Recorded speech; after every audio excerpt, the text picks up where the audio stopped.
Good morning students. Reproductive health मध्ये पुढचा एक कन्सेप्ट आहे sexually transmitted diseases. Sexually transmitted diseases means the diseases which are transmitted through sexual intercourse, लैंगिक संबंधामधून transfer होणारे disease आहेत. Sexually transmitted diseases also called venereal diseases. Venereal diseases म्हणजे गुप्त रोग, गरमी, और रिप्रोडक्टिव ट्रैक्ट इन्फेक्शन, मेल और फीमेल रिप्रोडक्टिव ट्रॅक्ट याच्यामध्ये इन्फेक्शन असेल तर RTI रिप्रोडक्टिव्ह ट्रॅक्ट इन्फेक्शन. बघा तिन्ही शब्दांचे अर्थ सुरुवातीला लक्षात ठेवा. The diseases which are transferred through sexual intercourse. Sexual intercourse मधून, लैंगिक संबंधामधून जे डिसीज एका व्यक्तीमधून दुसऱ्या व्यक्तीमध्ये ट्रान्सफर होतात, या डिसीजला सेक्शुअली ट्रान्समिटेड डिसीजेस म्हटलेलं आहे. और फेनरल डिसीजेस म्हणजे गुप्त रोग, लैंगिक अवयवाशी संबंधित असणारे हे डिसीज आहेत, गुप्त रोग, फेनरल डिसीजेस. और रिप्रोडक्टिव्ह ट्रॅक्ट इन्फेक्शन. बघा याच्यामध्ये सेक्शुअली ट्रान्समिटेड डिसीजेस कोणते आहेत याची काही नावं तुम्हाला माहित असणं महत्वाचं आहे. यापैकी फक्त आपल्याला स्टेट बोर्ड नुसार दोनच डिसीजचा अभ्यास करायचा आहे. याच्यामध्ये sexually transmitted diseases like chlamydia. Diseases कोणते आहेत, डिसऑर्डर कोणते आहेत, sexually transmitted through sexual intercourse.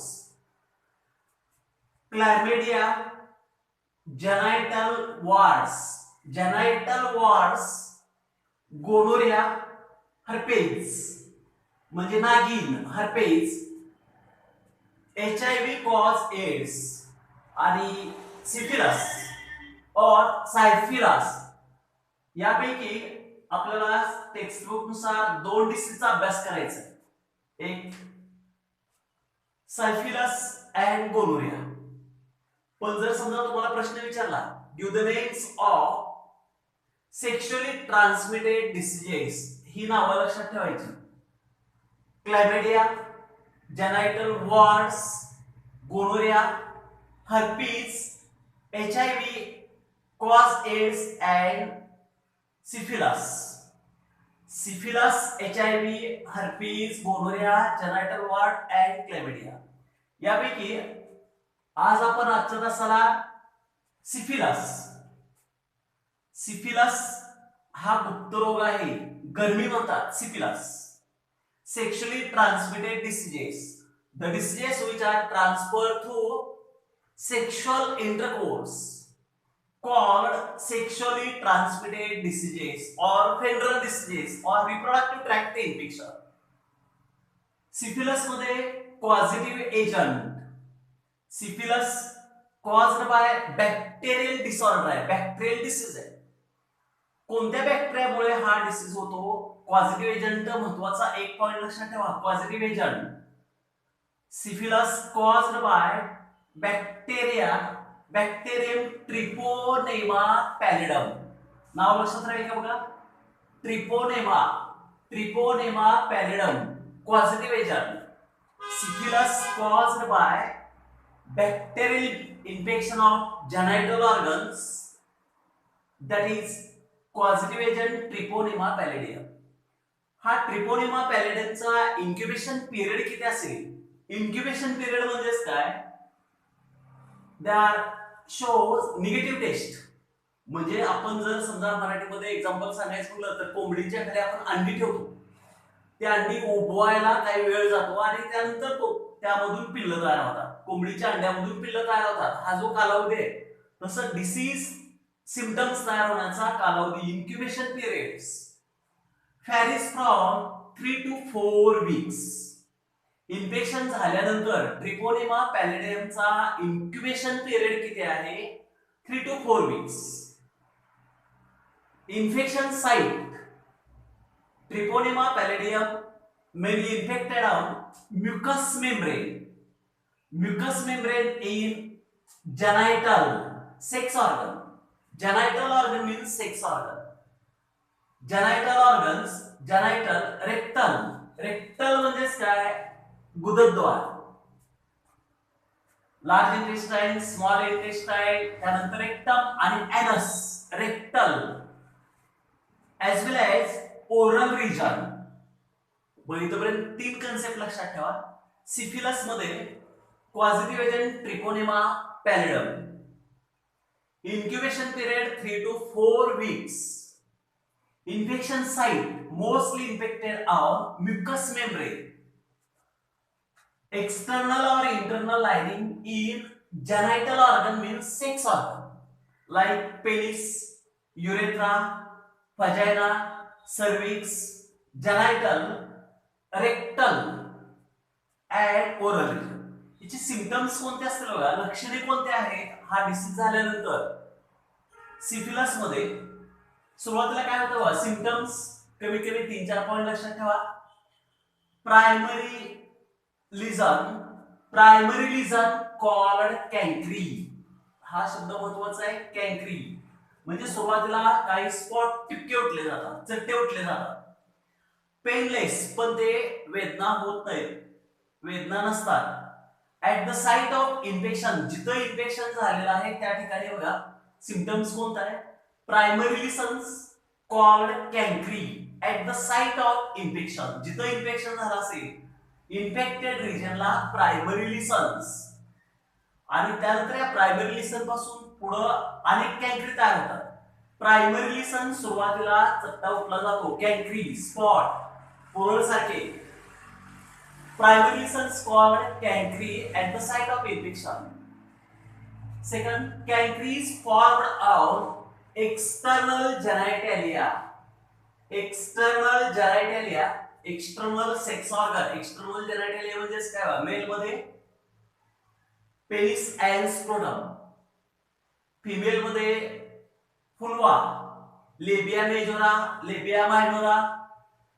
Cancri is formed out external genitalia. First symptom, primary lesions called cancri at the site of infection. शब्द लक्षात ठेवा, हा महत्त्वाचा शब्द आहे cancri. Cancri is formed out external genitalia, external sex organ, external genitalia वरती cancri तयार होतात. Skin rashes. Skin rashes म्हणजेच काय, पुरळ उठले जातात त्वचेवरती. Skin rashes पुरळ तयार होणं. आउटग्रोइंग फॉर्म, स्किन वरती पिगमेंटेड रिजन सारखे चट्टे उठले जातात किंवा पुरळ तयार होतात. Skin rashes and mild favour. Mild favour म्हणजे सौम्य ताप येतो, सौम्य ताप असतो, माइल्ड फेवर. इन्फ्लॅम्ड जॉइंट्स, ज्या जोडण्या आहेत, सांध्या आहेत आपल्या शरीरामध्ये, जॉइंट आहे त्या ठिकाणी 10 तयार होतो. इन्फ्लॅम्ड, थोड्याशा वेदना तयार होतात, संवेदना जाणवतात. इन्फ्लॅम्ड जॉइंट्स, 10 तयार होणं. Loss of hairs and it leads to paralysis, अर्धांगवायू होणं. सिम्पटम्स कोणते आहेत बघा, सिफिलस मध्ये inflamed joint, loss of hair and paralysis, अर्धांगवायू होणं, केस गळणे, जॉइंट मध्ये वेदना होणं, संवेदना होणं, दाह होणं. Sometime it shows swelling, inflamed joints. Next one is the degenerative म्हणजेच काय, झिजणे, झीज होणे. Degenerative changes occur in the heart and brain. Heart and brain vital organs. Degenerative, थोडीशी झीज झाल्यासारखी वाटते. Degenerative changes occur in the heart and brain वरती याचा लोड येतो, सिफिलस. सिम्पटम्स लक्षात ठेवा. इथपर्यंत पॉझिटिव्ह एजंट महत्वाचा आहे. सिफिलस मध्ये Treponema pallidum. Incubation period 3 to 4 weeks. Infection site mucus membrane in genital, rectal and oral region. Symptoms, primary lesions commonly called chancre at the site of infection. Cancri is formed on external genital. Skin rashes and mild fevers, inflamed joint, loss of hair and paralysis, degenerative disorders, changes occur in the heart and brain. Preventive measures, prevention कोणते आहेत बघा, preventive measures, educate the peoples, educate the social, educate schools and colleges, education about sex practices, education about sex practices, hygienic म्हणजे स्वच्छता ठेवणं, sex ऑर्गनची स्वच्छता ठेवणं, hygienic. Education about sex practices, hygienic. Second preventive measure is the avoiding sex with unknown partners, avoiding sex with unknown partners or multi partners, and use of condom, prevent sexually transmitted diseases. कंडोमचा वापर करणं की ज्यामुळे sexual intercourse मधून diseases transfer होणार नाहीत. Use of condom. Control measure और preventive measures कोणते बघा, सिफिलिस मध्ये educate the people about sex practices, hygiene, avoiding sex with unknown partners or multi-partners, and use of condoms. त्यानंतर याच्यावरती ट्रीटमेंट, एकच नाव महत्वाचं लक्षात ठेवा. ट्रीटमेंट मध्ये सिफिलिस वरती antibiotic penicillin antibiotic use to cure disease, sexually transmitted disease syphilis. Syphilis वरती antibiotic कोणता आहे, पेनिसिलिन. इथपर्यंत एक डिसऑर्डर लक्षात ठेवा.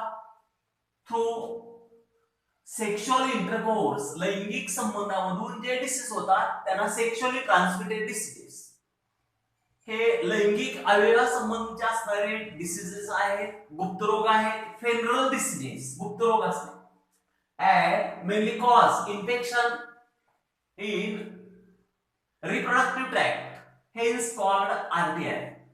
इथपर्यंतचा हा एक कन्सेप्ट तयार करा. याच्यामध्ये डिसीजेस वेगवेगळे आहेत. Chlamydia, genital warts, gonorrhoea, herpes, HIV, syphilis. यापैकी टेक्स्ट बुक मध्ये 2 डिसऑर्डर आहेत, ते आपल्याला अभ्यास करायचे आहेत. एक सिफिलिस अँड गोनोरिया. सिफिलिस मध्ये positive agent Treponema pallidum, incubation periods, infection site, mucus membrane, genital organ, rectal and oral major. Symptoms कोणते आहेत, प्रिव्हेंटिव्ह मेजर कोणते, इथपर्यंतचा हा एक पार्ट तयार करा.